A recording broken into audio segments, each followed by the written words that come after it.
At my son's wedding reception, his new wife leaned toward her mother and said, loud enough for the table beside them to hear, "Don't worry, Mom. He's just the old handyman Dad hired back in the 80s. Completely harmless." She laughed when she said it.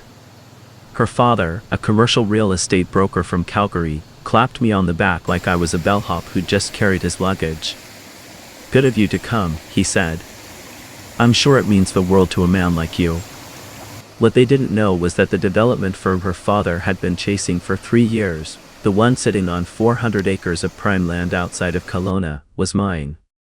And the man who'd just walked through the banquet hall doors, the one whose face was the color of old concrete the moment he saw me standing there in my worn sports coat, was the senior partner who'd been trying to get a meeting with the holding company's owner for 18 months. "Mr. Ashford," he said quietly. "Is that actually you?" The room didn't stop. The band kept playing. But in that small circle near the head table, the air went very still. "My name is Edward Ashford. I'm 71 years old. I've spent most of my life working land that other people drove past without a second glance. If you're watching this, hit that like button and subscribe, and tell me in the comments, has anyone ever looked right through you because of what you were wearing?" The wedding was held at the Fairmont Chateau Whistler, which my son James had chosen because his new wife, Priya, had always dreamed of a mountain backdrop. It was a beautiful September afternoon in British Columbia, the kind where the sky turns that deep particular blue that makes you understand why people build entire lives around being close to mountains. I drove up from my place in the South Okanagan in my old Silverado, the one with the cracked side mirror I kept meaning to replace, and I pulled into the valet circle behind a Tesla and a Mercedes GLS. The young man at the valet stand didn't quite know what to do with me. I'd worn my best jacket, the charcoal one I'd bought for my wife Helen's funeral 3 years ago. My shirt was clean and pressed. But my hands, no matter how hard I scrubbed them, always looked like what they were, the hands of a man who'd spent 5 decades doing physical work. Calloused, marked with old sun, the knuckles slightly swollen from years of cold mornings. I'd been told more than once that you could always tell what a man did for a living just by looking at his hands. James was waiting near the entrance, and the relief on his face when he saw me was something I felt in my chest. He'd been anxious about this day for months. Not about the wedding itself, he was genuinely in love with Priya, and that much was obvious to anyone who spent 5 minutes watching him watch her, but about the two families meeting. Priya's family was what you might call established in the Calgary sense of the word. Her father, Rohan, had built a successful commercial brokerage. Her mother, Sunita, served on 3 nonprofit boards and wore that fact the way some women wore jewelry. They were not unkind people, necessarily. They were just people who had spent so long measuring the world in a particular way that they'd forgotten there were other units of measurement. "Dad," James said, hugging me. "You made it." "Of course I made it," I said. "I left Penticton at 7. He walked me inside and introduced me to Priya's family at the pre-reception gathering in the smaller salon off the main ballroom. Rohan shook my hand with the practiced warmth of someone who shakes many hands. Sunita smiled at my jacket in a way that wasn't quite a smile. Priya herself was gracious, she always was, and I could see she was working hard to make the introduction smooth. But there was a moment, just a brief one, when her mother leaned toward her aunt and said something I wasn't supposed to hear. I heard it anyway. "The acoustics in old hotel salons are better than people think." "He seems very sweet," Sunita murmured. "In a simple sort of way." I said nothing. I'd buried my wife. I'd buried my parents. I'd survived the drought years of the 90s that broke 3 of my neighbors. I'd rebuilt twice after market crashes and once after a flood that took up a lower quarter of my orchard. Sunita's opinion of my jacket was not going to leave a mark. The reception itself was where things changed. We were seated at a round of 10, me beside an older woman named Beverly who was Priya's great-aunt and who talked cheerfully about her grandchildren and her garden in Lethbridge and didn't seem to care in the least what anyone thought about her cardigan. I liked Beverly immediately. On the other side of the table, Rohan held court with 2 of his business associates and their wives, the conversation rotating between golf, the housing market, and a development opportunity outside Kelowna that had been frustrating him for the better part of 2 years. I recognized the project from the description before he'd finished his second sentence. Rohan didn't notice me listening. Why would he? I was the old handyman. I was the man Priya had quietly referred to, I later learned, as James's father, the one who does odd jobs up in the valley. She hadn't said it cruelly. She'd said it the way you summarize something you don't fully understand. But the words had gotten back to her mother, and her mother had decided, the way people do when they have already sorted the world into categories, that I was a category and not a person. The moment happened midway through the main course. Priya's younger sister, who was 24 and had the confident ease of someone who had never been told her confidence was misplaced, gestured toward me while talking to one of the groomsmen. Her voice carried, she was the kind of person whose voice always carried. That's James's grandfather, I think. Or maybe the father? Hard to tell. He looks like he fixes things for a living. She laughed, not meanly, just thoughtlessly. Mom said he drove up in a truck that belongs in a salvage yard. Her mother, Sunita, who was passing behind her at that moment, added without breaking stride, he's lovely, I'm sure. But you can always tell when someone has spent their life in a very limited world. The groomsman looked uncomfortable. James, across the room, hadn't heard. But I had, and so had the man who had just walked through the banquet hall doors. His name was Philip Garrison. He was the senior managing partner at Garrison Merritt Capital, a Vancouver-based investment group that had been trying to arrange a meeting with the principal of a holding company called Ashford Land Holdings for a year and a half. They wanted access to a parcel in the South Okanagan, 430 acres of mixed-use potential that sat at the intersection of 3 different rezoning proposals, and the company, for reasons that had frustrated them considerably, kept declining to schedule an introductory call. Philip was at the wedding because his daughter was one of Priya's university friends and had been a bridesmaid. He was doing what people do at weddings, circulating, making conversation, calculating, because men like Philip are always calculating, when he came around the corner of the room and saw me standing there with a plate of salmon and a glass of water. He stopped walking. I had known Philip by reputation for years. We had never met in person, because I had always handled my business through my solicitor and my property manager and had never seen a reason to sit across a table from anyone who wanted something from me. That was a choice I'd made deliberately, a long time ago, and it had served me well. Mr. Ashford, he said, and his voice was careful in the way that voices get when a person is trying very hard to control what their face is doing. Is that actually you? Rohan had been mid-sentence about the Kelowna parcel. He stopped. You know this man, he said to Philip, with a slight emphasis on this that he probably didn't intend to be audible. Philip looked at Rohan, then back at me, then at Rohan again, with the expression of a man who has just realized he is standing at the edge of something he didn't see coming. Do I know him? Philip said, and it wasn't quite a question. He set his drink down on the nearest surface. Rohan, this is Edward Ashford. This is the principal of Ashford Land Holdings. The silence that followed was specific. Not the general silence of a room, but the small concentrated silence of a group of people recalibrating very quickly. Rohan's smile stayed in place because he was a professional, but it changed quality. It became the smile of a man buying time. I'm sorry, we were just discussing. I know what you were discussing, I said. I've read the proposal. Twice. Philip let out a breath. Mr. Ashford, I have to say, I had no idea you were connected to this family. If I'd known, I would have. You didn't need to know, I said. I prefer it that way. James had noticed the shift in the room's atmosphere from across the floor and was making his way toward us. Priya was beside him, reading his face, not yet understanding what was happening.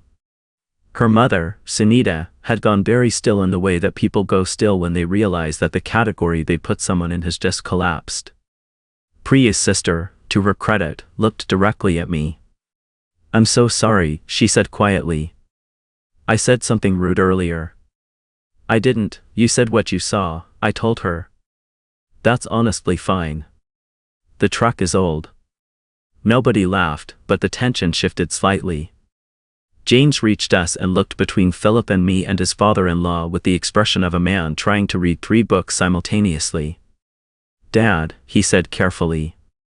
"What's happening?" "Your father-in-law and I have some mutual business interests," I said. "We should probably have a proper conversation. But not tonight. Tonight is your night." Rowan's voice was controlled, but something behind his eyes was working very hard.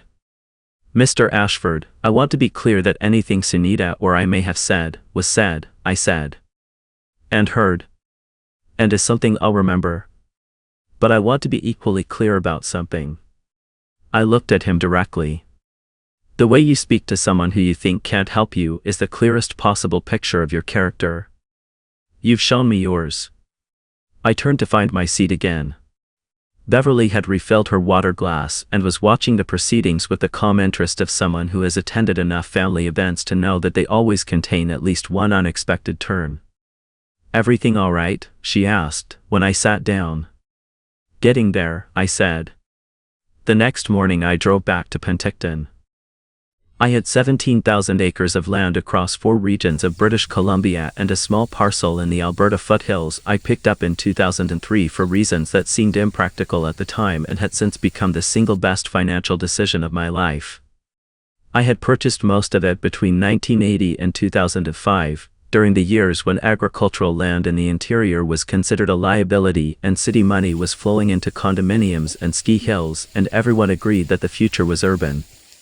I had not agreed. I had kept buying. I'd built my life on land that other people undervalued. That was, in a way, my entire professional philosophy. You find the thing everyone else has decided doesn't matter. You learn it better than anyone. You wait.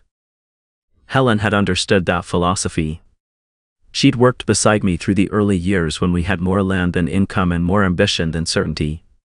She'd kept the books with a sharpness that still made my solicitor, a very competent man, admit that she'd done certain things better than he would have.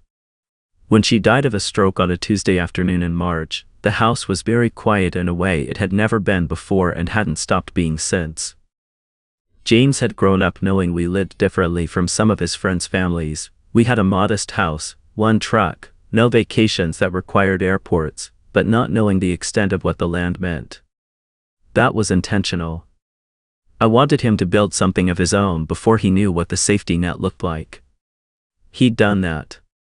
He'd become an environmental engineer with a firm in Vancouver, and he'd bought his own place in East Van with his own down payment and his own credit, and I was prouder of that than I was of any acre I'd ever owned. He called me 4 days after the wedding. "Dad, Philip Garrison called me. He wanted your contact information. I told him to go through your solicitor." "Good," I said.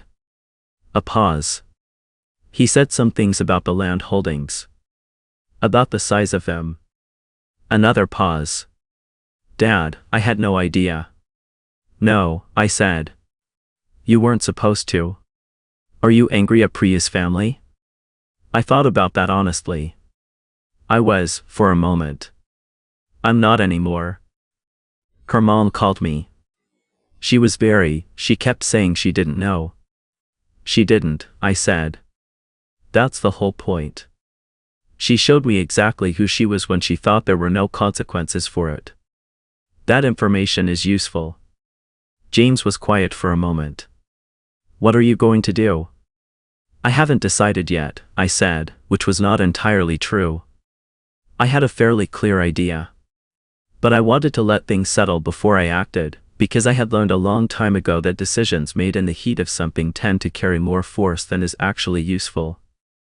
The first thing I did was contact my solicitor, Margaret, not the Margaret from my late wife's side of the family but Margaret Osei, a property law specialist in Vancouver who had handled my affairs for 11 years, and asked her to inform Garrison Merit Capital that Ashford Land Holdings would not be proceeding with any introductory discussions at this time. Philip Garrison called her the same afternoon. She told me he was very gracious about it, which I appreciated. He wasn't the one who had said anything wrong. The second thing I did was reach out to a First Nations land trust that had been in discussions with my property manager about a section of land in the Thompson-Nicola region.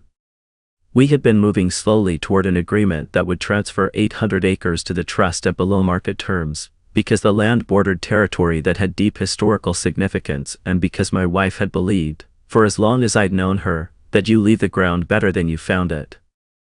I told my manager to move forward. We signed the agreement 6 weeks later.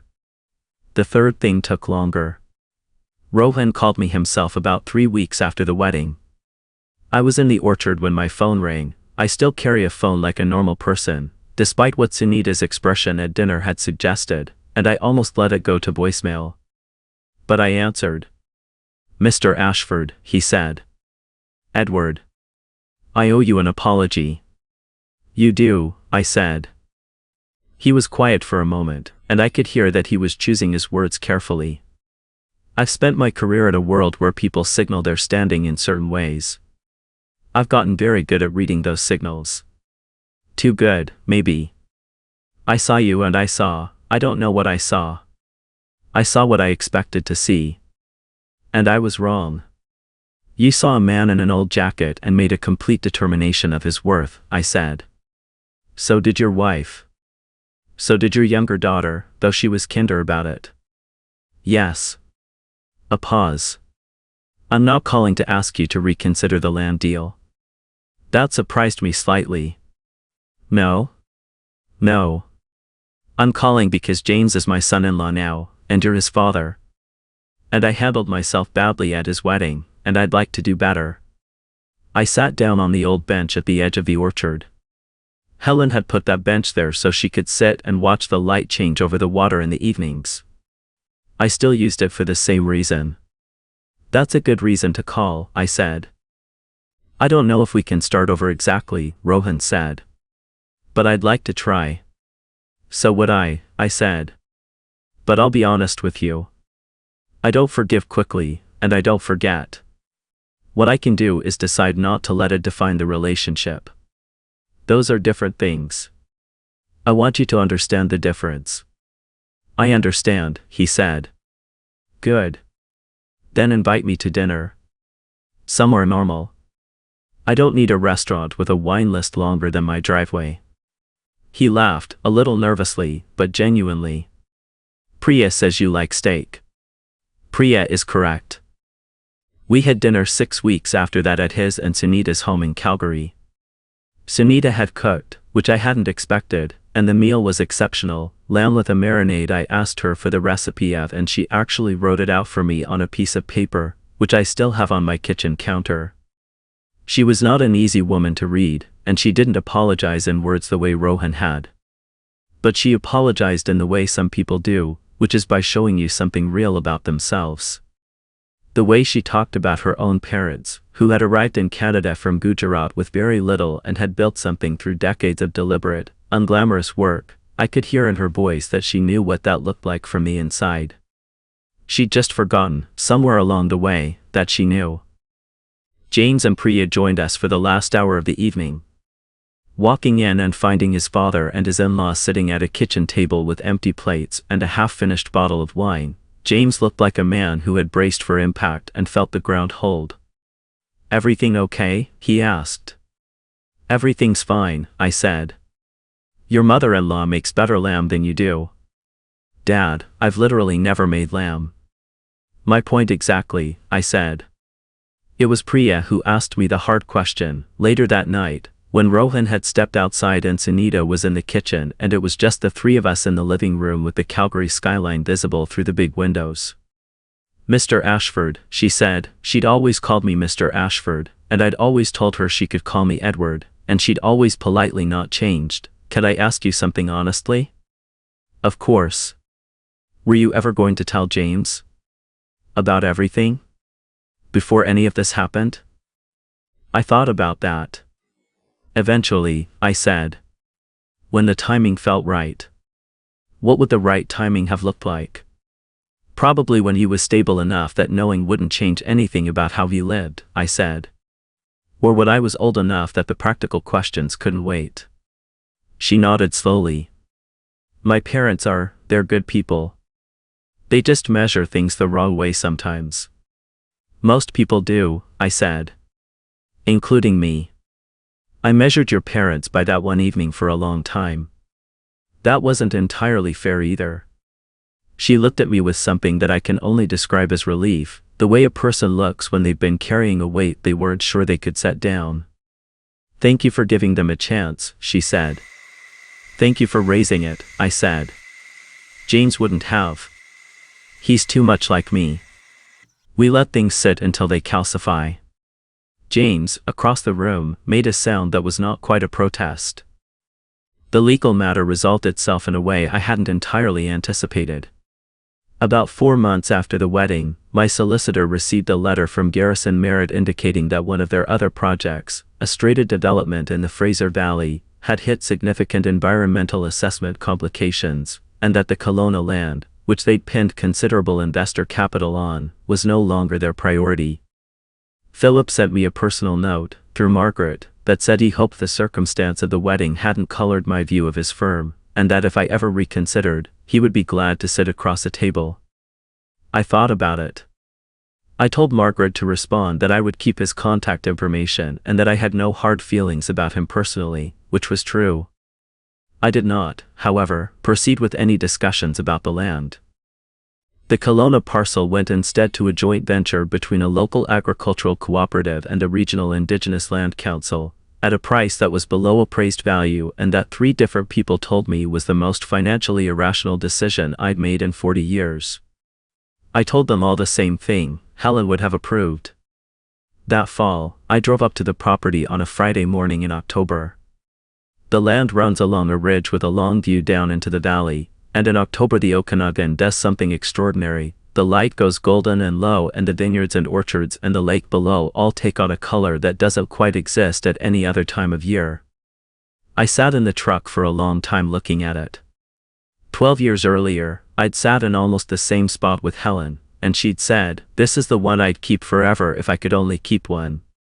I'd agreed with her then. I agreed with her still. I thought about Sunita's lamb. I thought about Rohan on the phone, choosing his words. I thought about Priya's face when I said I'd given her parents a chance. I thought about James, the look on his face in the hotel salon when I told him tonight was his night. I am not a man who comes to conclusions easily or announces them with flourish. I've lived too long and made too many mistakes to think I have things figured out in any final way. But sitting on that ridge in October, I thought that the thing I understood best about people, after 71 years of watching them, was that the worst version of someone was almost never the complete version. Rohan measuring me by my jacket and my truck was real. So was the phone call 3 weeks later. Sunita's quiet condescension at the reception was real. So was the recipe written on a piece of paper that I still had on my counter. People are almost always more than the worst moment you've seen from them. That doesn't mean you forget the worst moment. It means you hold it alongside everything else and make a fuller accounting. James called me that evening while I was still parked on the ridge. "Where are you?" "Kelowna," I said. "Just looking at the land." "I thought the deal was done." "It is." "I'm just looking." A short silence. "Dad, can I ask you something?" "You can always ask me something." "The holding company," he said. "The land, all of it. Were you ever going to tell me that it was as big as it is?" "Probably not in any formal way," I said. "I figured you'd learn it when you needed to." "That's a very you answer." "I know." Another silence, but a comfortable one. I could hear the sounds of his Vancouver apartment in the background. The city sounds he'd built his life around. "I'm glad you came to the wedding," he said finally. "Even with everything that happened." "I was always going to come," I said. "You're my son." "I know. But still. I'm glad." I stayed on the ridge until the light was nearly gone, which in October in the Okanagan means staying until the temperature drops fast and the valley below fills with a blue-purple dusk that rises from the lake. Then I drove back down to Penticton, to my house that was too quiet since Helen, to my kitchen with the lamb recipe on the counter, to the life I'd built out of land other people had passed over. You don't need anyone to know what you're worth. You just need to know it yourself. And on the days when that's hard, and there are days when it's hard, you go and stand on the ground that you understand, and you let it remind you. That's usually enough.